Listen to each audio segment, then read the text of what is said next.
السلام علیکم ورحمۃ اللہ وبرکاتہ۔ حضرت عمر فاروق رضی اللہ تعالی عنہ اسلامی تاریخ کی سب سے نمایاں اور بااثر ہستیوں میں سے ایک ہیں۔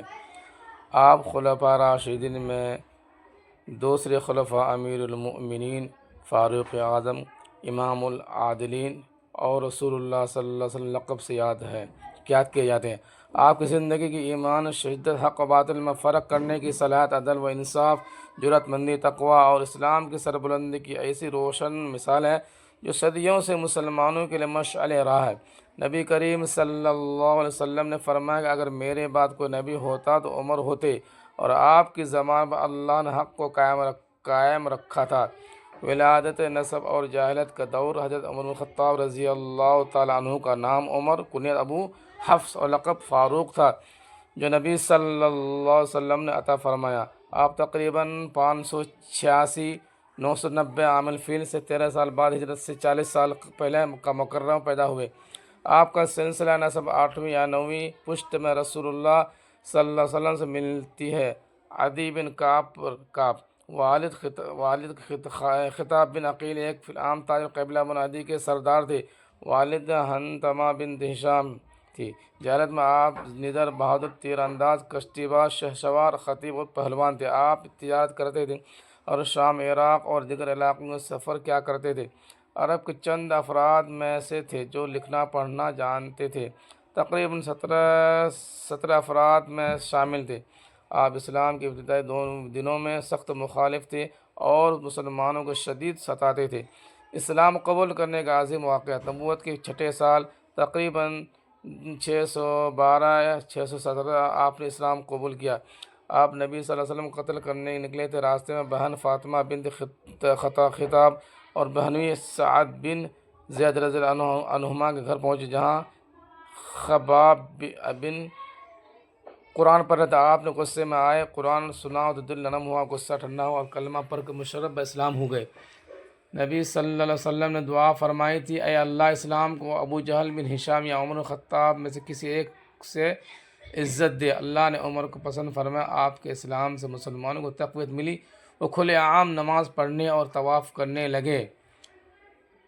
حضرت عبداللہ بن مسعود فرماتے ہیں کہ عمر کا اسلام ہماری کھلی فتح تھا، ہجرت نصرت تھی اور خلافت رحمت تھی۔ نبی صلی اللہ علیہ وسلم کے دور میں خدمات اور قربانیاں۔ اسلام قبول کرنے کے بعد آپ نبی صلی اللہ علیہ وسلم کے قریبی مشیر، ساتھی اور کاتب وحی میں شامل ہوئے۔ تمام غزوات یعنی بدر، احد، خندق، خیبر اور حنین وغیرہ میں شریک رہے اور بہادری دکھائی۔ ہجرت مدینہ کے وقت کھلے عام تلوار لے کر نکلے، کفار کو چیلنج کیا۔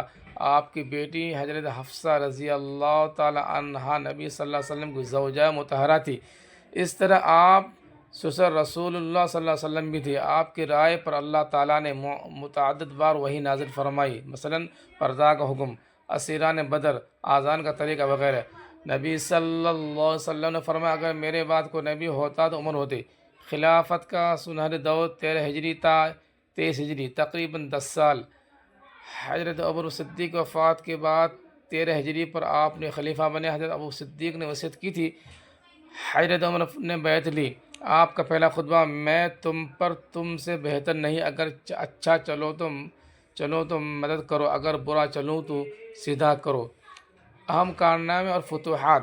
اسلامی سلطنت کی بے مثال توسیع، عراق، شام، فلسطین، بیت المقدس کی فتح، مصر، ایران، ساسانی سلطنت کا زوال، لیبیا، خراسان، آذربائیجان تک تقریباً 22 لاکھ مربع میل علاقہ فتح ہوا۔ 1000 سے زائد شہر فتح ہوئے۔ اداروں کی بنیاد، ہجری تقویم کا آغاز، آپ نے ہی ہجری سال مقرر کیا۔